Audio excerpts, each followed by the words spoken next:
Kabanata 1141. Nanatiling tahimik si Yarek. Natawa si Nolan at sinabing, I have to say magaling ka sa pagpapanggap.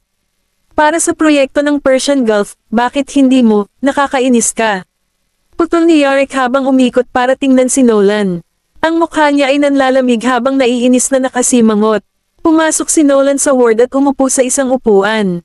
Hindi ko inaasahan na ang womanizer na si Mr. Hathaway ay magtatapos ng ganito para sa isang babae.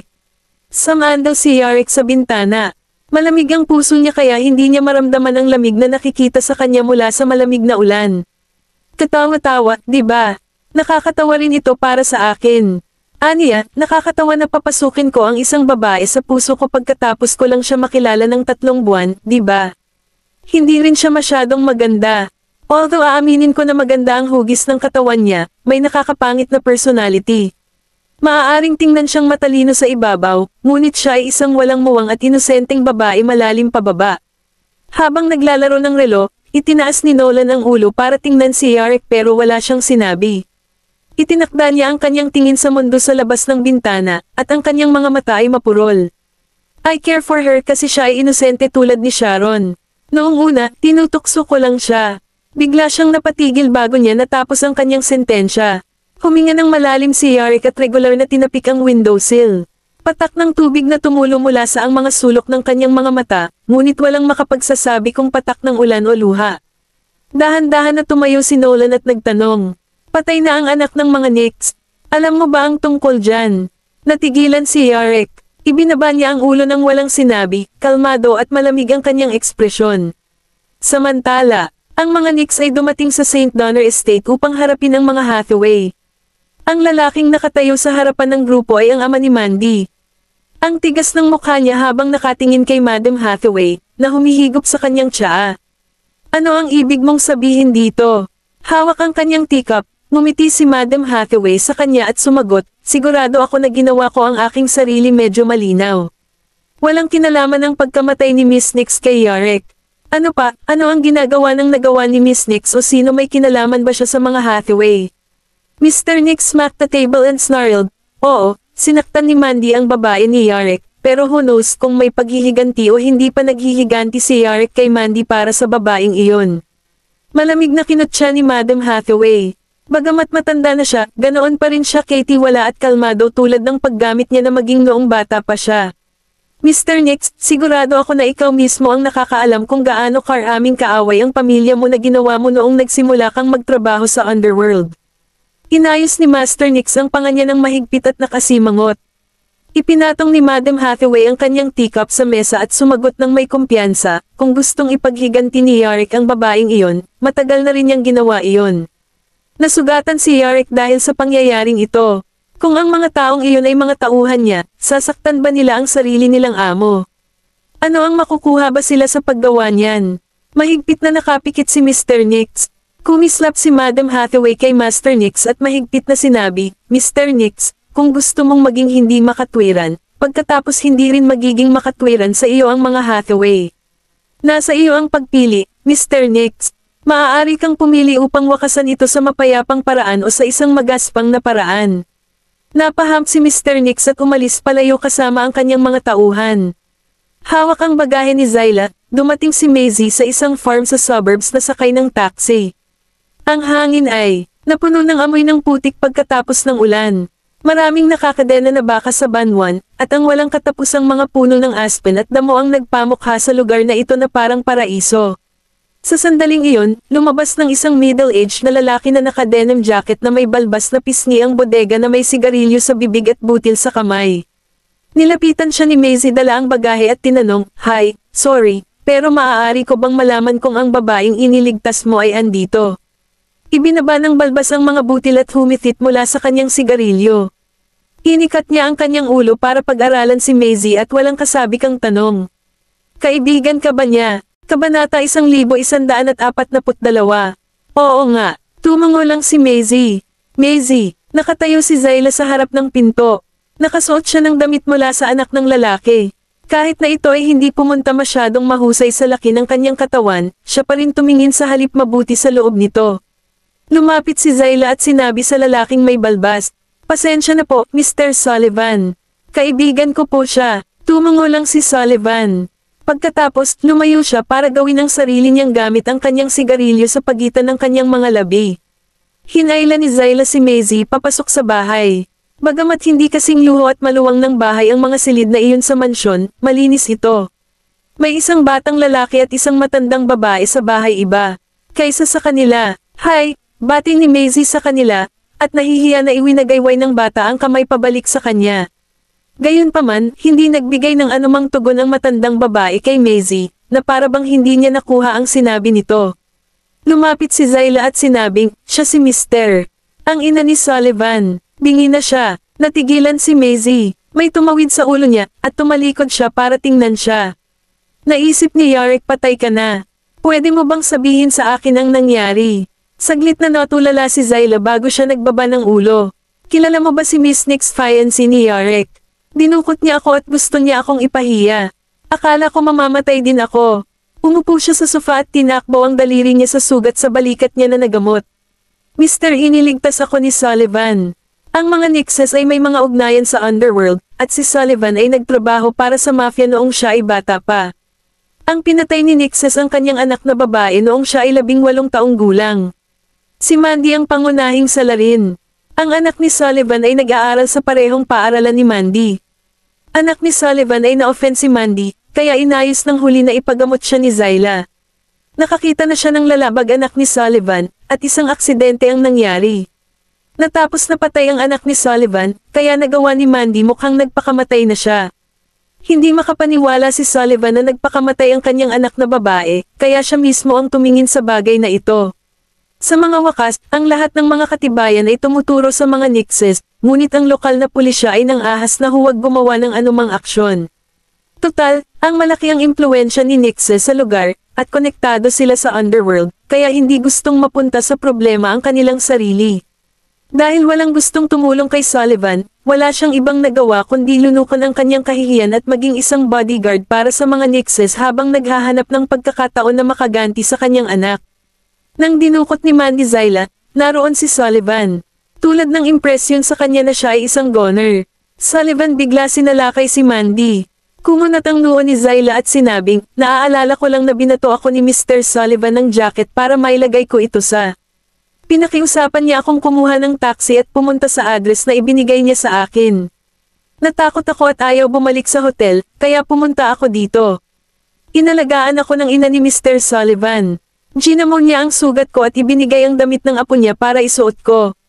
Hindi pa rin maiwasan ni Zyla na manginig nang maisip niya ang eksenang iyon. Hinawakan ni Maisie ang kamay niya at nagtanong, "Hindi mo ba sasabihin kay Yarek na buhay ka pa?" Zyla itinaas ang ulo niya para tingnan si Maisie. Natahimik siya ng ilang segundo bago iniwasan ang tingin. Fiancé niya iyon at ina na naglagay sa akin sa sitwasyon ko ngayon. Hindi ako magiging madali ang buhay kung mananatili ako sa Yar Amor. Dahil pinalayanan niya ako, dapat umalis na lang ako. Na-hospital na siya. Tumingin sa kanya si Maisie, medyo kumunat ang sulok ng kanyang mga labi. Siya ay inambos, nung nagpunta siya para iligtas ka. Akala niya patay ka na, at heartbroken na siya. Natigilan si Zyla. Nalungkot siya. Tumango lang si Maisie. Narinig ko na may kung anong mental issue siya. Parang tinamaan siya ng kamatayan mo, medyo mahirap. Tumingin siya kay Zyla, na nanatiling nakababa sa katahimikan, at idinagdag, "Siguro talagang inaalagaan ka niya." Pagbalik ni Maisie sa downtown, hinihintay siya ni Nolan sa hotel. Pagkapasok sa silid, ang unang bagay na nagsalubong sa kanyang tingin ay ang kanyang likod. Nakatayo siya sa harap ng bintana mula sa kisame hanggang sahig. Sumulong ito at niyakap siya mula sa likuran. "Honey, tapos ka na ba sa mga affairs mo?" Nolan hinawakan ang palso nito, tumalikod, at secured her sa kanyang mga bisig. "Pinuntahan mo si Zyla, di ba?" Kabanata 1143. Natigilan si Maisie. Itinaas nito ang ulo at tiningnan siya na may ngiti sa mukha. "Paano mo ginawa, alam mo ba?" Kinalas ni Nolan ang dulo ng ilong at sinabing, "Alam ko na ito mula nang malaman namin na patay na katawan ay si Mandy." Ibinaba ni Maisie ang ulo pero hindi siya nagsalita. Nahulaan niyang gustong ipaghiganti ni Sullivan ang kanyang anak, kaya ganoon din ang ginawa niya kay Mandy. Tinatrato ang kanyang anak na babae upang makaganti sa kanya. Hindi naman papayag ang mga Nix, di ba? Tanong nito. Natatawang sabi ni Nolan. Wala silang magagawa kahit ayaw nilang pabayaan. Kung ang isa ng mga kaaway nila ang pumatay kay Mandy, hindi sila maglalakas loob na gumawa ng anumang galaw since hindi nila alam kung sino ang kanilang kalaban nga naman. Besides, sa tingin mo ba papayag si Yarick na magkaroon sila ng paraan? Nakahanap si Maisie ng komportableng lugar sa kanyang mga bisig at nilero ang butones ng kanyang polo. Kung ganoon si Yarick dapat alam mo na buhay pa si Zyla diba? Binuhat siya ni Nolan sa sofa at hinalikan ng malumanay ng ngiti sa mukha. Negosyo niya yan. Hindi ito isang bagay na dapat nating alalahanin. Pagkalipas ng 2 araw, dumating si Zyla sa ospital pero walang tao sa ward. Tinanong niya ang nurse, alam mo ba kung saan ang lalaking nagstay dito ilang araw na ang nakakaraan ay, so, ikaw ang pinag-usapan ni Mr. Hathaway. Ang nurse ay ngumiti na parang may alam. Si Mr. Hathaway ay pinalabas mula sa ospital kahapon, at sinabi niya akin na ibigay sa iyo ang sulat na ito kung pumunta ka dito para hanapin siya. Nagbigay ng sulat ang nurse kay Zyla. Natigilan si Zyla. Kinuha niya ang sulat at umalis ang nurse. Naglakad siya papunta sa bench at umupo. Binuksan niya ang sobre at ang sulat ay puno ng sulat kamay ni Yarick. Kung binabasa mo ang sulat na ito, ibig sabihin ay nandito ka. Kung hindi, ibig sabihin ay umalis ka na sa Yar Amor, sorry po sa inyo. Ako ay yung nagdala sa iyo dito ng labag sa kalooban mo, pero hindi kita maprotektahan ng maayos. Natrauma ako sa ang pagkamatay ni Sharon, at ang puso ko ay namatay pagkatapos ng kanyang pagpanaw. Akala ko hindi na ako magmamahal sa kahit sinong babae, wala na po. Tama ka nga eh. Ako ang unang lumapit sa iyo. Dapat ay tinapos ko na ang lahat ng ito, pero nakikita ko kung gaano ka walang muwang at inosente. Ako lang. Hindi ko lang mapigilan ang sarili ko kundi lumabas ng aking paraan upang makakuha ng mas malapit sa iyo. Sorry po sa inyo. Ayaw kong aminin na ikaw nga ang naakit sa akin, kaya patuloy lang akong nagtanggi sarili ko sa matinding paraan. Gayunpaman, nang akala ko ang taong namatay ay ikaw, kailangan kong ipagtapat na nahulog na ako sa iyo. Ngunit ang taong nagpahirap sa iyo ng lahat ng pinsalang ito ay ako, kaya hindi kita pipigilan mula sa pag-alis kung gusto mo. Nabasa mo man ang sulat na ito o hindi, sana'y nakalimutan mo na ang lahat tungkol sa akin kung mabuhay ka ng masaya ang buhay. Ayaw kong maging balakid sa paghahangad mo ng masayang buhay.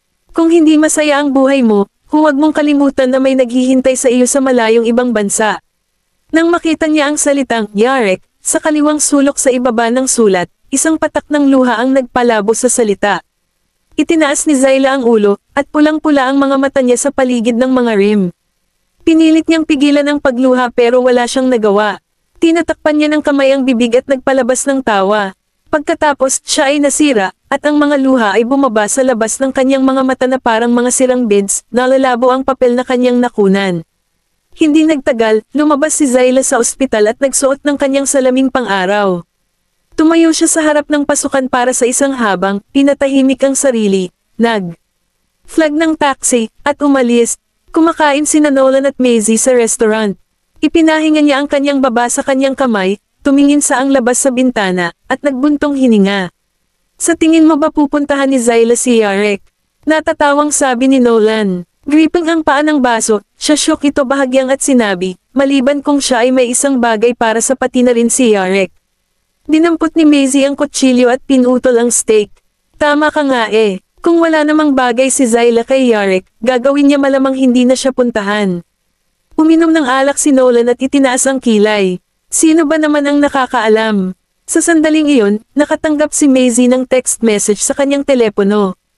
Matapos basahin ang mensahe, napabuntong hininga siya. Tulad ng inaasahan namin, nakauwi na si Zyla. Kabanata 1144. Ibinaba ni Nolan ang ulo at natawa, hayaan na lang natin silang mag-handle ng sarili nilang gamit. Isang linggo matapos bumalik si Zyla sa Slovakia, nakatanggap siya ng imbitasyon sa isang talk show. Alam ng lahat na ang host ng show ay isang matapang na isa upang magtanong ng kahit ano. Tinanong pa niya ang tungkol sa skandal nila ni Yarick sa harap ng madla. Nang nakatuon ang kamera kay Zyla, ilang segundo siyang natahimik bago sumagot ng may ngiti, ang skandal ang totoo. Natigilan ng host, talaga. Napanatili ni Zyla ang ngiti sa kanyang mukha. Oo, kaya lang ang relasyon namin ni Mr. Hathaway ay sa halip komplikado, kaya nagpa siya akong huwag sabihin sa sino man ang tungkol dito. Napatawa ang host at nagpatuloy. Talagang napakatapat mo, Zyla. Pagkatapos, nagtanong siya, "So, masasabi mo ba sa amin kung anong klaseng relasyon kayo ni Mr. Nakapasok na ba si Hathaway ngayon?" Nilero ni Zyla ang kanyang tassel earrings. Naka-light makeup na siya at nakasuot ng frost green halter magbihis. Maganda ang itsura niya at naglabas ng eleganteng aura. Sa ngayon, tumingin siya sa harap ng camera at sinabing, "Kung pinapanood ni Mr. Hathaway ang programang ito overseas at this moment, may sasabihin ako sa kanya." Parehong natulala ang cameraman at ang host. Ang maganda ay nagkamalay na ang host mabilis at sinabing, "So may sasabihin ka kay Mr. Hathaway sa aming palabas ngayon." "Well, kung gayon, pakinggan natin ang sasabihin mo. Sigurado ako na lahat ay interesado." Nagtaas ng kilay si Zyla at ngumiti. Tapos, naging seryoso ang ekspresyon niya habang nagsasalita. "Yarek, kami na never nagkaroon ng relasyon kasi hindi nagsimula. Sa makatuwid, ang aking pagbabalik sa aking bansa ay hindi binibilang-bilang pag-break na. Sa ngayon, ang kailangan mo lang gawin ay hintayin mo ako. Hindi kita bibigyan ng pagkakataong magsisi dahil mananalo ako sa puso mo mula ngayon." #Zyla announces na siya ay pagpunta pagkatapos Mr. Hathaway sa show #. Sa parehong araw, ang buong internet ay puno ng mga paksa tungkol sa Zyla. Binigyan siya ng mga netizens ng kanilang pagsang-ayon, habang may mga pumupuri sa kanya dahil sa kanyang tapang. Nagpahayag din ng paghanga ang ilang netizens sa kanilang pag-ibig, at karamihan sa kanila ay naging fans niya dahil sa kanyang bold at straightforward personality. Sa Royal Crown, nagmadaling pumasok si Mindy sa opisina at nagtanong, "Zyla, seryoso ka ba?" Nakaupo si Zyla sa upuan, nagbabaliktad sa pamamagitan ng isang magazine. Nang hindi itinaas ang kanyang ulo, sinabi niya, "Nakamamatay na seryoso. Maikli lang ang biyahe mo sa ibang bansa." Hindi makapaniwala na sabi ni Mindy matapos siyang umupo sa tabi niya, "Okay lang kung i-acknowledge mo ang skandal ninyo ni Yarek, pero paano mo nasabi iyon hinahabol mo siya sa harap ng mga manunood sa buong bansa? Hindi ka ba natatakot na tanggihan niya ikaw?" Ibinaba ni Zyla ang magazine at sinabing, Hindi naman ito ang unang pagkakataon na ma-reject ako." Ngumiti siya at nagpatuloy, "Nasabi ko rin sa harap ng lahat na ibabalik ko si Luis sa tabi ko, pero ano nangyari sa huli?" Mapait na ngiti ang sagot ni Mindy. "Nag-break na kayo." Natatawang sabi ni Zyla, "So I have to start a new relationship." Naisip mo na ba kung paano kung hindi ito gumana? Naramdaman ni Mindy na hindi na nagbiyahe si Zyla para sa isang break pero para sa brainwashing. Tumingin sa kanya si Zyla at sumagot ng matter of fact, "Magtiwala ka sa akin. Gagana na ito this time." Pag-uwi ni Zyla sa bahay, ang kanyang mga magulang ay nakaupo sa harap ng computer, nakatingin sa isang bagay. Nang makita nila si Zyla, nagmadali sila na iwasan ang kanilang mga titig. Naglakad siya paakyat at tinawag siya ng kanyang ina. "Zyla." Tumigil si Zyla sa kanyang mga bakas at tiningnan ang mga ito. "Itay, nanay, alam ko ang gusto ninyong sabihin sa akin, pero ako ay nagpasya na sa akin. Nanalo ako at apostly regret it. Hindi kita pag-uusapan dito. Bukod pa rito, makikinig ka pa ba sa akin?" Umiling si Mrs. Mary Mayweather ang kanyang ulo. "May nagpadala ng mensahe sa iyo." Nang marinig niya ang sinabi ng kanyang ina, sumugod si Zyla sa hagdanan at dumagsa sa kanila. "Paano ninyo nabasa ng dalawa ang aking mga mensahe muli?" Mr. Mayweather smack kanyang mga labi at sumagot, "Kami ay nagbabrowse sa pamamagitan ng Facebook bilang hindi namin nais mo para makakuha ng insulto ng mga netizens na yan." Tapos, pumasok ang message. Kabanata 1145. Kinuha ni Zyla ang laptop. Tumingin siya sa screen at may lumabas na mensahe sa kanyang pangitain. "Maghihintay na ako sa iyo." Pagkaraan ng isang buwan, inanyayahan si Zyla na dumalo sa isang kaganapan sa pamamagitan ng isang mataas na luxury brand sa Yar Amor. Nakasuot siya ng pasadyang ginawa damit sa pamamagitan ng Somnus Star. Ito ay isang damit na may batik-batik na may star rhinestones na face mula sa light blue hanggang dark blue. May isang sutla na scarf na bumabagsak sa kanyang balikat na umiindayog sa kanyang mga galaw. Tumayo siya sa red carpet na may ngiti sa mukha at kumaway sa mga reporter ng media. Pagkatapos noon, siya naglakad kasama ang mga tauhan sa autograph wall para ilagay ang kanyang autograph. Biglang nagkaroon ng kaguluhan sa karamihan ng tao. Napalingon si Zyla at nakita niya si Yarek na naglalakad sa direksyon niya kasama ang mga tao mula sa brand maker.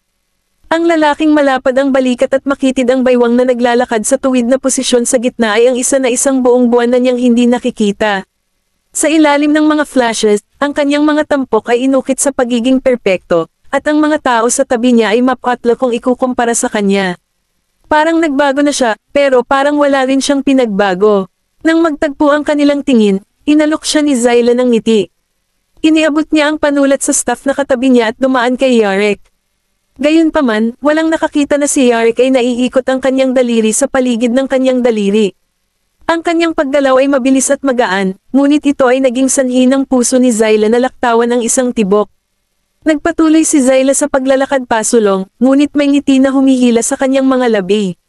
Bumalik si Zyla sa hotel, at ang tumunog ang bell right after umalis si Mindy. Nagpalit na si Zyla ng sleeping gown na dala-dala niya kanyang. Nang buksan niya ang pinto, hindi man lang siya nagkaroon ng pagkakataong tumingin sa taong nasa harapan niya bilang naipit siya sa pader habang umuulan ng shower ng mga halik sa kanya. Iniunat ni Zyla ang braso para ikulong ang leeg at nagtanong, hindi ba't hiniling ko sa iyo na hintayin mo ako, Mr. Hathaway o hindi ka na makapaghintay? Sinunggaban siya ni Yarek mula sa sahig at binuhat sa sofa. Idinampi niya ang kanyang mga labi sa pisngi nito at sabi, sandali lang kitang hinintay.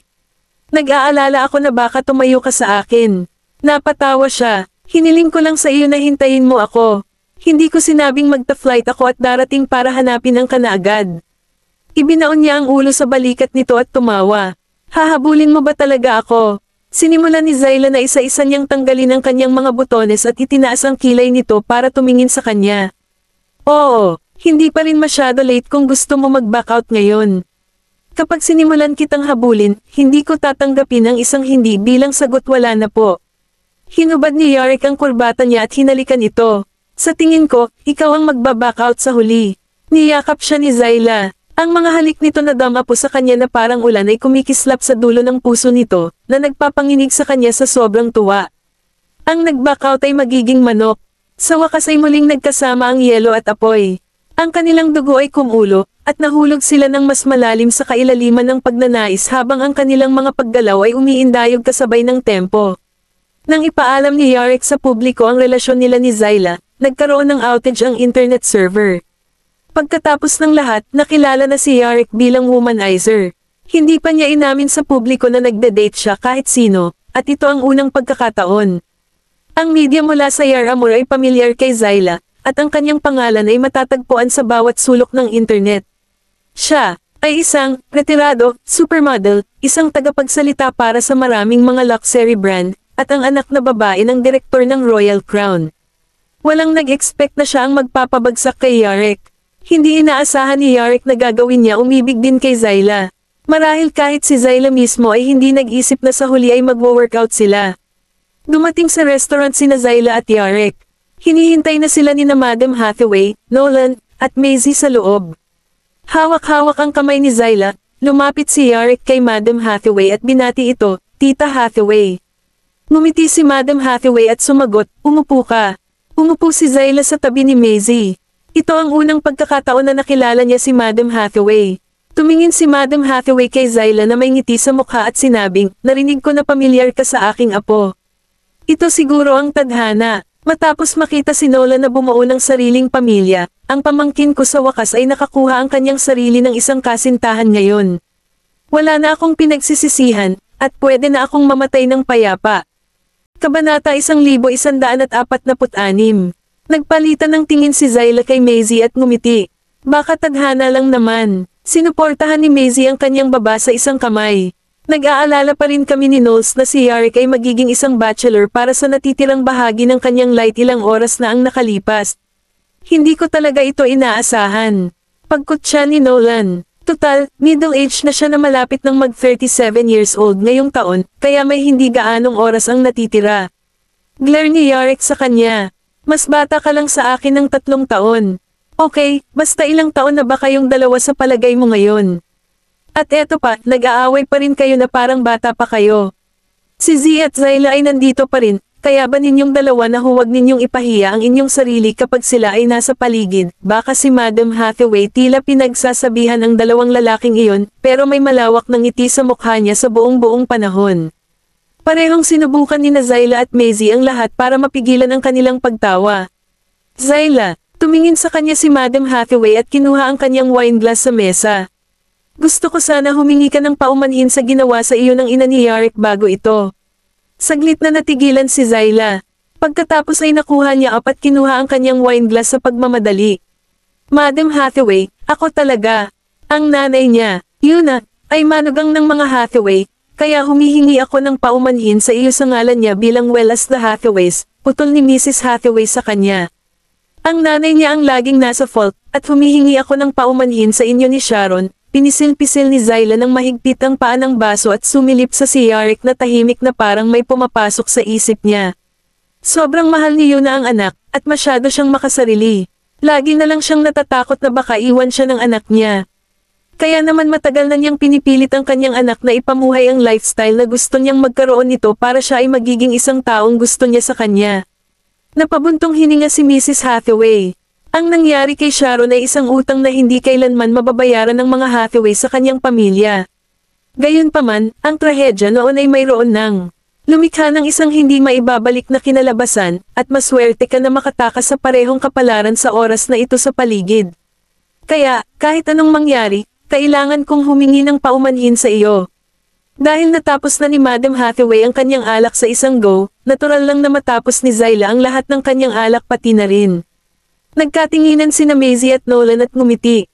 Maaaring ito ang pinakamaganda at pinakamaswerteng resulta. Mamaya ng gabing iyon, habang pabalik sila pagkatapos kumain, sumandal si Zyla sa likod ng upuan at nasa bingit ng pagkakatulog. At dahil sa alak na nainom niya bago iyon, hindi niya magawa itinaas pa ang eyelids niya. Niyakap siya ni Yorick, at pinasandal ang ulo nito sa balikat nito. Ang kanyang malambot at mahabang buhok na nakabalot sa paligid ng kanyang mga bisig malumanay na parang sutla. Lasing ka ba? Marahang tinapik ni Yarick ang noo nito, at nangangati ang kanyang telt habang nagsipilyo ang mainit na hininga nito ang kanyang balat. Tumango siya, iniunat ang kanyang mga braso, at binalot ang mga ito sa baywang nito. Oo, medyo nakainom na rin ako, magkano po? O talaga? Napatingin si Yorick sa namumula niyang pisngi at hindi niya mapigil ang magbigay ng ngiti sa pamamagitan ng ang mga sulok ng kanyang mga labi. Ipinasok niya ang kamay niya sa ilalim na hem ng blouse nito. Nang inigagad si Zyla, tuwid na naupo at iniipit ang katawan sa braso nito. Yorick Hathaway, napatawa siya ng mahina, hindi ba't sinabi mo na lasing ka? Hindi siya pinansin ni Zyla at muling sumandal sa baba. Tanong niya pagkaraan ng ilang sandali. Hindi mo pa rin maipapaalam ang alaala na nagkaroon ka kay Sharon Siyam na po, kaya mo ba? Ipinahinga ni Yarick ang baba sa tuktok ng ulo nito at ngumiti. Naiinggit ka ba sa kanya? She muttered. Hindi, Sharon is someone of my past already. Hinaplos ni Yarick ang maitim na buhok na nakabitin sa gilid ng ang kanyang katawan, pinindot ang palad sa pisngi nito, at pinilit itong tumingin sa kanya. Pero ikaw ang present ko, at syempre, ang future ko. Biglang naisip ni Zyla ang sinabi niya noon na pangalawa na siyang babae at kahit ang huli niya. Ngumiti ito at hinalikan ang kanyang mga labi. Lagi mo siyang mamimiss paminsan-minsan, pero ako lang siguro ang babae na pinapayagan kang isipin sa hinaharap. Natawa si Yarick at hinagod ang labi nito gamit ang dulo ng hinlalaki nito. Sa hinaharap lang kita iisipin sa lalong madaling panahon bilang ikaw ang opisyal na Mrs. Hathaway. Panipi. Ang madilim na kalangitan sa gabi sa labas ng bintana ay mukhang background ng isang panaginip dahil sa palamuti ng mga ilaw ng neon, at ang kagandahan ay halos ethereal. Napayakap si Zyla sa kanyang mga bisig habang nakatitig sa tanawin na dumadaan sa bintana ng kotse sa isang iglap ng isang daliri at nagbago sa isang bagay ng isang segundo na parang siya ay nagpapaalam sa kanyang nakaraan. Hindi pala one-sided ang pagiging in a relationship. Gagana lang ito kapag parehong partido sa relasyon ay may parehong ideya sa isip. Kaya, kahit isang hakbang lang ang ginawa niya patungo sa kabilang dulo ng spectrum, masayang gagawin ng kabilang partido ang lahat ng natitirang hakbang para lang mapalapit sa kanya. Kabanata 1147. Makalipas ang ilang araw, sa Stazlow, nakita ni Riley sa isang news article ng magazine na binabasa niya na inamin ni Yarick na nakipag-date siya kay Zyla. Nasa artikulo rin ang larawang kuha ng isang reporter para sa mag-asawa. Hindi ko inaasahan na magiging mag-asawa sila. Si Luis na nakaupo sa gilid at umiinom ng kape niya ay bahagyang nagtaas ng kilay. Hindi ba't magandang balita ito? Siyempre, magandang balita ito. Sa wakas ay natagpuan na ni Zyla ang kaligayahang nararapat sa kanya, at hindi na niya iisipin ikaw na. Sinuportahan ni Riley ang kanyang baba sa kamay at pinigilan ang ngiti. Halos mabulunan si Luis sa kanyang kape, at ibinaba niya ang tasa. So, ito ang bagay na inaalala mo tungkol sa... Napatawa siya. Nagbibiro lang ako sa iyo. Hindi ako nag-aalala tungkol dito. Iniisip ko lang naman. Ibinaba ni Riley ang tingin. Mahal na mahal kanya noon at ginugol pa ang 6 na taon ng kanyang adult life sa iyo. Sobrang lungkot siguro niya nung nag-break kayong dalawa. At ngayon na natagpuan niya ang kaligayahang matagal na niyang hinahanap, sa wakas ay makakalabas na siya sa maasim na nakaraan na iyon. Sobrang saya ko para sa kanya. Ngumiti naman si Luis. Ganyan din ang nararamdaman ko sa kanya. Ibinaba ni Riley ang magazine. Tila nagsimula na naman siyang makaramdam ng gutom ilang minuto matapos ang pagkakaroon ng ang huli niyang pagkain. Hinimas-himas niya ang tiyan niya at sinabi kay Luis, parang gusto ko na naman kumain. Itinaas ni Luis ang ulo niya at tiningnan siya. Siguradong maglalagay ka ng timbang kung patuloy kang kakain ng ganito. Agad na nainis si Riley nang marinig ang comment na iyon. Nagsisimula ka na bang magreklamo na mataba ako meron na ba? Hindi naman ako nagrereklamo. Walang magawa si Luis na minamasahe ang kanyang mga templo, tumayo, lumapit kay Riley, at hinimas-himas ang tuktok ng kanyang ulo habang nakatitig sa kanyang pagmamahal. Pupunta ako at magluluto ako ng makakain mo. Ngumiti si Riley at tumungo. Kinabukasan, tumayo si Riley sa timangan para timbangin ang sarili at umiyak nang makita ang figure na lumabas sa timangan. Nakakuha talaga ako ng 10 kilo. Pinisil niya ang kanyang baywang at napagtanto na naging mas makapal pa ito kaysa dati. Ang aking payat na baywang ay malapit na sa pagpapalam sa akin magpakailanman. Kaya pala hindi pa nga si Luis touched ako nitong ilang linggo. Hindi niya talaga gusto ang katotohanang tumataba na ako. Luis Lucas, galit na pumasok si Riley sa kwarto, at bago pa man makabangon si Luis sa kama, siya ay hinatak sa kama at pinagsabihan. Sabi mo hindi ka nagrereklamo sa bigat ko. Pero ako talaga maglagay ng maraming timbang, kaya sabihin mo sa akin ngayon. Naging malamig ka na ba sa akin dahil ako ay... Naging mataba na ako at pangit. Ipinutok ni Luis ang gilid ng noo sa isang kamay, nakahiga sa gilid nito sa kama, at nakatitig sa kanya may pagkalangwid ang ekspresyon. Ano ang ibig mong sabihin sa akin na malamig? Ikaw, ayaw mo man lang akong hawakan ngayon, at sinasabi mo sa akin na hindi ka nagrereklamo. Riley smack siya ng unan. Kayong mga lalaki ay pawang mga sinungaling. Bago kayong mga lalaki ay makakuha ng upang magpakasal sa babae na mahal mo, lahat ng bagay ay lovely-dovey, ngunit sa lalong madaling makuha mo siya upang magpakasal sa iyo, ang babae ng iyong buhay ay agad na gawing dekorasyon. Hinawakan ni Luis ang una na papalapit sa kanya, hinayla siya sa kanyang mga bisig, at tumawa. Gaano katagal na ba ang huling pagdurugo mo? Ano ang ibig mong sabihin sa gaano katagal na mula nang huli akong dumudugo? Ano sa tingin mo? Pinisil siya ni Luis baba, itinaas ang mukha ng bahagya, at seryosong sinabi. Babae ka naman, hindi mo, ba napagtanto na ang iyong? Ilang linggo na bang late ang menstrual cycle? Gulat na gulat si Riley. Ngayon na nabanggit na niya, dapat matagal na ang June ang period ko, pero hindi ko pa ito kinukuha grabe. Pinisil ni Luis ang pisngi niya. Ako na ang gagawa ng math para sa iyo. Ang iyong regla ay naantala ng hindi bababa sa 5 linggo, nadagdagan ka ng timbang, ikaw ay alinman sa pagkain o pagtulog sa buong araw, at ikaw ay makakuha ng agitated napakadali. Hindi ba lahat ng ito ay tumuturo sa katotohanan na ikaw ay kasalukuyang buntis? Panipi tuldok-tuldok panipi, nagulat na tumingin sa kanya si Riley. Napakalinaw ninyo pagdating sa bagay na ito. Mas alam niya talaga ang cycle ko kaysa sa akin. Tinatakpan ni Luis ng palad ang mukha at hindi niya mapigil ang tumawa ng malakas. Kitang-kita ni Riley ang kanyang squinting, tuso mata sa pamamagitan ng mga gap sa pagitan ng kanyang mga daliri. Yun kasi matagal ko nang balak kunin buntis ka, kaya paano gagana ang mga bagay-bagay kung hindi ko alam kung kailan eksakto ang iyong regla nagsimula. Napapikit si Riley sa kanyang laway. Iso, ibig bang sabihin nun ay nanalo na ako ng jackpot?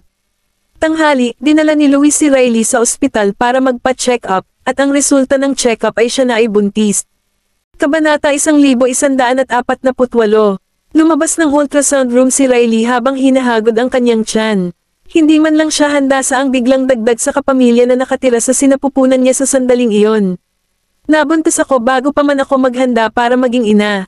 Ngunit pagtingin pabalik sa Luis, iba't ibang mga aksyon sa nakalipas na ilang linggo ngayon, siya ay nagsasabi sa akin na ako ay nakakataba, pero hindi pa niya ako pinaghihigpitan na kumain ng kahit ano, di pa ako pinapayagan na gising late, kumain ng junk food, magsuot ng high heels, at kahit tumalon sa paligid. Hindi ba lahat ng ito ay nangangahulugan na napansin niya ito mula pa noong mga linggo na? Tumayo si Luis at naghintay sa koridor. Magsasalita na sana siya nang makita niya si Riley. Paglabas ng kwarto, pinigilan siya ni Riley sa pamamagitan ng pagsuntok sa kanyang dibdib sa resulta. Bakit nga ba di ba sinabi mo sa akin kanina? Kinuha niya ang report at tiningnan ang naagrabyado nitong mukha. Ikaw ba? Ayaw mo bang magkaanak? Siyempre hindi, isang sagot ni Riley. Kung sinabi mo sa akin ito ng mas maaga, sinimulan ko na sana paghahanda sa sarili mula noon. At ngayong nalaman kong buntis ako out of the blue bago mag-isip paghahanda sa sarili ko sa balita, natatakot ako. Niyakap siya ni Luis at hinaplos ang buhok nito. Sorry, masyado akong naging selfish. Natakot ako na ikaw ayaw sana itago ang baby kung malalaman mo na buntis ka kanina. Una niyang binalak na itago ang pagbubuntis hanggang makalipas ang 3 buwan upang hindi na siya nagawang magpalaglag matapos mabuo ng buo ang fetus. Gayunman, hindi niya pinansin ang katotohanang magiging babae takot magbuntis ng bata. Sino ba naman ang nagsabi sa iyo na ayaw ko ng bata? Natawa si Riley at umiyak sa yakap ni Luis. Asterisk, natatakot lang ako. Ako na nga ba takot sa sakit? Pinunasan ni Luis ang kanyang mga luha at hinalikan siya sa tuktok ng kanyang ulo. Doon ako sa tabi mo sa buong proseso. Kung takot ka sa sakit, pipiliin naming ihatid ang sanggol sa pamamagitan ng isang C-section. Ako din po kumuha ka ng pinakamahusay na medikal na koponan upang matiyak ang iyong kaligtasan at gumawa ka magdusa mas mababa. Panipi, si Riley ay coaxed sa isang gufo. Ewan ko ba kung sinasadya mo nga. At basta, assumption lang ang ginagawa ko dito. Just in case na mahirap ang panganganak ko, pipiliin mo bang iligtas ang ina o ang baby? Pinisil ni Luis ang mukha niya na may seryosong ekspresyon. Hindi ba ito walang kwenta ako syempre, pipiliin kong mag-ipon ikaw muna. Maaari naming palaging magbuntis ng isa pang anak sa hinaharap. Pero sino pa ba ang pwede kong hilingin na maging asawa ko kung wala ka na dahil sa panganganak? Napatawa si Riley at muling naipit ang ulo sa kanyang mga braso. Pakiramdam ko hindi ko nakuha ang aking sarili ng isang asawa sa pamamagitan ng aming kasal, ngunit isang anak na babae sa halip dahil siya ay umiiyak lahat araw na lang. Ano ba ang sinabi mo lang? Wala naman masyadong. Niyakap siya ni Luis at same time na sinasabi ko na dapat tayong umalis bahay na po.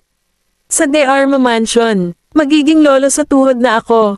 Nalaman ni Hernandez na buntis si Riley kaya ganoon masaya dahil hindi na siya nakapikit. Hay nako, ang sarap talaga ng pangyayaring ito. Gaano kalaki ang ito. Sa totoo lang, makikita ko muna ang kapanganakan ng aking dakilang apo bago ko sipin ng balde. Sa tingin ko ang aking buong natapos ang buhay dahil dito. Agad na ipinatawag ni Hernandez ang mga alipin at hiniling na maghanda ng isang scrumptious dinner salo-salo para sa kanila. Tinulungan ni Luis si Riley na umupo sa sofa habang nakatitig sa kanya si Hernandez.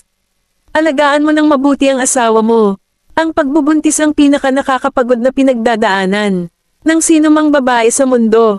Hindi man lang ako nang ahas na gawin ng iyong lola na gawin ang anumang bagay kapag siya ay buntis sa iyong ina, bilang ang sanggol ay ang aming nangungunang prioridad sa buong paglalakbay. Walang magawa na tumango si Luis. Alam ko na, hindi mo na kailangang ipaalala sa akin ang tungkol doon. Kudlit, dagdag pa ni Hernandez na may matinding ekspresyon, gayon din, huwag mo nang magalit ulit ang asawa mo. Katatagan ng isip ay crucial din sa kahit sinong pregnant lady. Nakukuha mo ba ako? Natatawang sabi ni Luis, paano ako maglalakas loob na magalit sa kanya? Alam mo ba kung gaano katagal bago ako coax siya tuwing umiiyak siya? Kumikislap sa kanya si Riley habang hinahaplos ni Luis ang tuktok ng ulo nito habang lalong tumindi ang ngiti sa mukha nito. Ang patuloy na malakas na ulan ay nagbinyag sa kabisera ng Yar Amor. Ang mga rosas ng street. Donner Estate mukhang mas maganda pa kapag namumulaklak sila tuwing tag-ulan. Ang patak ng ulan ay pumapatak sa eaves at papunta sa bluestone slabs at damaloy sa lupa, nourishing ang mga bagong grown buds. Nakaupo sa likod ng kurtina sina Nolan at Yarek, naglalaro ng chess, habang may isang alipin na nakatayo sa tabi ang kanilang desk, brewing tea. Ang pinakulo ang tubig ay pagkatapos ay ibinuhos sa mga dahon ng tsaa, at ang pabango ng tsaa ang bumuhos sa buong silid. Tumingin si Yarek sa bintana. Nandito na naman ang tag-ulan. Mukhang masama ito. Oo, mukhang masama ang panahong ito. Dinampot ni Nolan ang teacup at humigop ng kaunti. Mukhang ako na pananatili dito ng ilang araw pa. Kabanata 1149. Nakasimangot si Yarek. Ikaw walang hiya ba asterisk starred? Balakban niyang pahabain ang kanyang pananatili dito at patuloy na magdala ng kaguluhan sa buhay ko. Ibinaba ni Nolan ang teacup at hindi nagbago ang kanyang ekspresyon.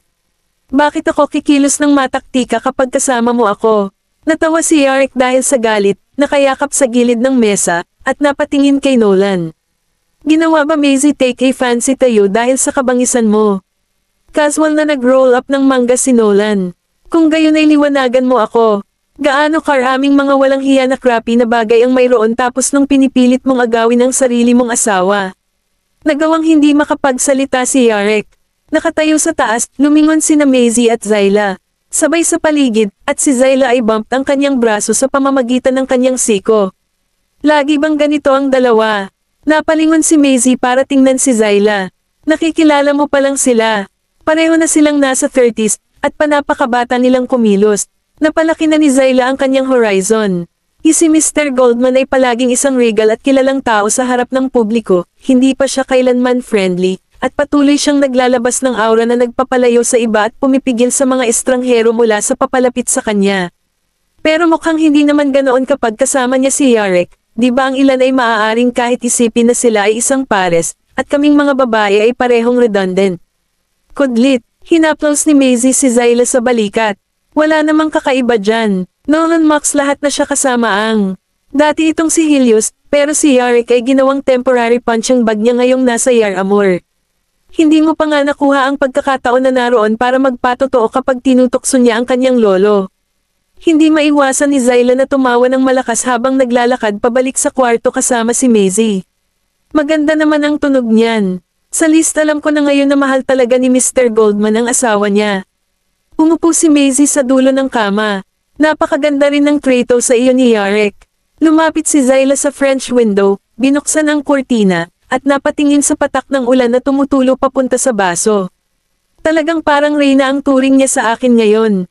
Hindi niya ako nabigo na magalit sa bawat segundo bago niya ipagtapat ang kanyang nararamdaman para sa akin. Tumalikod siya, sumilip kay Maisie, at natawa. Ang pakiramdam ng dalawang partido na naglalakad patungo sa bawat iba at the same time sa isang relasyon feeling iba ang feeling ng pagiging tao na habol sa taong naglalakad palayo sa kanya. Nakukuha ko na ngayon. Tumayo si Maisie at naglakad patungo sa bintana. Kaya naman dapat mong isaalang-alang ang iyong sarili na isa sa mga maswerteng mga yan. Ngumiti si Zyla, tumingin sa bintana, at walang sinabi. Unti-unting tumigil ang ulan, at ang orihinal na malungkot na kalangitan ay naging mas malinaw. Sina Maisie at Nolan ay malapit nang umalis sa mansyon. Ngunit may naalala siya bago sila umalis at lumapit kay Zyla. May gusto ako sa iyo. Nagulat si Zyla. Ibinaba naman niya ang ulo at kinuha ang box na iniabot ni Maisie. Meron pa nga pala regalo para sa akin. Binuksan niya ang kahon, at may isang singsing na ruby na nakapatong sa loob, ang isa na kanyang inendorso habang nagtatrabaho siya sa Soul Jewelry. Hindi naiwasan ni Zyla na hindi tumawa. Siya talaga ang nagbigay sa akin ng singsing na inendorso ko bago ito. Lumapit sa kanya si Yarek mula sa likod at nakita niya ang singsing na hawak nito. Hindi ba ito ang singsing na inendorso mo noon? Paano mo nalaman yon? Tumalikod si Zyla at napatingin sa kanya, mukhang medyo nagulat. Hindi naiwasan ni Yarek na hindi mapangiti. Pinagdaanan ko na lahat ng mga produkto na inendorso mo sa nakaraan, at napahanga ako sa singsing na. Ito, Zyla lifted her eyebrows and smiled. Oh really? Did you go over them on purpose? Yarek stroked her cheek with his palm. Maisie has prepared a ring for you. So shouldn't there be one for me too? Ito lang ang isa sa mundo, at ito ay nakalaan upang ibigay sa akin at lamang sa akin. Ano ang nagpapaisip sa iyo na kukuha ka rin ng isa? Pinisil ni Zyla ng mahigpit ang singsing. Sigurado ka ba? Bahagyang kiniliti si Yarek. Kinuha niya ang singsing sa kamay ni Zyla at dahan-daang ibinaluktot. Ang singsing pinaghiwalay sa dalawang magkaibang singsing at agad na naging pares ng singsing ng mag-asawa. Nabigla si Zyla. Ano nga ba? Dinampot ni Yarek ang dalawang singsing at nag-chuckle. Hindi ba't mga singsing ng mag-asawa ang mga ito? Paano mo nalaman hindi napagtanto ni Zyla na ang singsing mismo ay binubuo ng isang pares ng singsing? Noon pa man ay naisip na iisa lang ang singsing. Panlalait ni Yarek. Dati si Maisie ay isang jewelry designer na nagtatrabaho sa ilalim ng Luxella Inc. At tulad ng dalawang inang singsing ng isang pares ay isang malikhaing ideya na naisip niya noon. Isa sa mga singsing ay magiging na pinangalanang Juan, habang ang isa naman ay tatawaging The Only. So ikaw at ako, tayo ang magiging isa at tanging kapag magkasama tayo. Dahan-dahan ang pagmamaneho ng isang kotse sa lungsod. Tinanong ni Nolan si Maisie tungkol sa Reg Along ibinigay niya kay Zyla, at naglabas ng makahulugang ngiti si Maisie. Ito na nga ba isang singsing? Kabanata 1150. Napatawa ng mahina si Nolan. Binigyan mo na sila ng singsing. Bakit naman ako maghihintay? Nilapitan siya ni Maisie at damilat. Sa halip na payagan silang mag-order ng kanilang mga singsing galing sa ibang jewelry company, bakit hindi ko dapat gawin ang unang paglipat? Hinimas-himas ni Nolan ang tuktok ng ulo nito, at napuno ng pagmamahal ang mga mata nito. Oo, tama lagi ang asawa ko. Sa oras na ito, nakatanggap si Maisie ng text message sa kanyang cellphone. Galing iyon kay Riley. Nolan. Agad niyang tinawag ang pangalan nito matapos basahin ang mensahe at nakangiti na sinabing, ikaw magiging tito na agad. Niyakap siya ni Nolan at pinahinga ang baba nito sa noo nito. Nis, at may isa pa akong magandang balita para sa ikaw. May anak na babae na si Helios ngayon. Ang sanggol ay ipinanganak na. Nagulat si Maisie at tumingin sa kanya. Mahina niyang tugon habang fiddled ang mga dulo ng buhok nito gamit ang kanyang mga daliri. Kakatanggap ko lang ng balita. Makalipas ang kalahating taon, sa huling bahagi ng taglagas, sina Nolan at Maisie ay bumalik sa Baseburg matapos na maging matatag ang sangay ng soul jewelry sa Staslow. Si Barbara ay nanganak ng isang anak na babae ilang buwan na ang nakalilipas. Kaya, nagdala si Maisie ng ilang mga produkto ng skincare sa Boucher Manor para bisitahin siya. Tinitingnan ang lahat ng mga produkto ng skincare na dinala ni Maisie kasama siya, na nakasalansan sa isang mesa, hindi maiwasan ni Barbara na tumawa. Pwede ka na lang pumunta dito na walang laman ng kamay. Hindi na kailangan gumastos kaya magkano ang pera. Panipi. Bakit hindi ko dapat gastusin ang baby mo Daisy matagal nang inaabangan ng iyong sanggol bilang sa wakas ay mas matandang pinsan na siya ngayon. Naglakad si Maisie papunta sa crib at umupo. Ang sanggol na natutulog ng maayos ay nginunguya pa rin ang pasifir sa kanyang bibig, at ang kanyang mga pilikmata ay tumingin pambihirang mahaba, na ginagawang kaibig-ibig ang hitsura niya. Tumawid si Barbara, sumandal sa pader, at tumawa. Malapit nang humabol si Riley sa akin. Si Daisy ay magiging mas matandang pinsan ng isa pang maliit na fella sa lalong madaling panahon. Panipi. Oo, 31 weeks pregnant na siya ngayon, at tinatayang matatapos na siya sa katapusan ng taon. Maisie hinaplos-haplos ang mukha ng sanggol at ngumiti. Huwag mo nang gisingin si Bea. Napakahirap na pakalmayan siya sa lalong madaling panahon kapag siya ay nagsisimulang umiyak. Kudlit, Bea. Itinaas ni Maisie ang ulo at tiningnan si Barbara. Nakapili ka na ba ng pangalan para sa kanya? Tumango lang si Barbara. Si Helios ang pumili nito. Ang pangalan niya ay Beatrice Boucher. Beatrice, tinignan ni Maisie ang sanggol sa crib at nag-chuckle. Baka maging anak ko pa siya biyenan kapag lumaki na siya. Halos mapatawa si Barbara. Tigilan mo na yan. Hindi mo ba naiisip na gawing isa sa mga Goldmans? Napakabata pa niya at iniisip mo na siyang gawing future daughter-in mo batas. Kudlit, sino ba naman ang nakakaalam hindi ka rin makatitiyak? Matagal na nakipag-chat si Maisie kay Barbara bago siya nagpas siyang umalis sa manor ng Boucher. Siya nga tumakbo kay Francisco nang dumating ito sa looban. Halos isang taon na ang nakalipas mula nang huli silang magkita ni Francisco. Matapos ang insidente ni Maisie, Francisco tila naging mas mature at kaakit-akit sa unang tingin, at hindi na siya nagpapalabas ng aura ng isang tao na kinuha ang mga bagay na madali sa buong araw. Mahaba, medyo nagulat si Francisco at humakbang nang makita siya. Nandito ka ba para bisitahin Barbara? Oo nga, tinignan siya ni Maisie na may malapad na ngiti sa mukha. Halos isang taon na rin ang nakalipas mula nang tayo huling nagkita, at marami ka nang nabago. Tumigil muna si Francisco ng split. Second, ipinasok ang kanyang mga kamay sa bulsa ng kanyang trench coat, ibinaba ang kanyang tingin, at naglabas ng ngiti. Malamang, nagbabago nga ang tao. Iniwan na niya ang youthful aura at pinalitan ito ng mas mature na personalidad. Marahil ay hindi ito na nagbago na siya pero iba na ang mindset niya sa dati. Sa tingin ko may utang pa ako sa iyo ng libreng pagkain, napakatagal na, at hindi ko pa rin nabuhayan ang aking mga salita. Maisie hinagod ang kanyang baba. Hindi ko naiisipin kung hindi ko siya nakita ngayon. Niyaya siya ni Maisie na kumain, at hindi siya tinanggihan ni Francisco, kaya nagpunta silang dalawa sa isang restaurant. Sa law firm ka pa ba nagtatrabaho? Kumuha ng karne si Maisie at tumingin sa kanya. Dinampot niya ang baso at humigop ng tubig. Nakapasa na ako sa test prosecutor na ako ngayon, pero ako pa rin nagtatrabaho sa pagkuha sa pamamagitan ng internship. Panipi,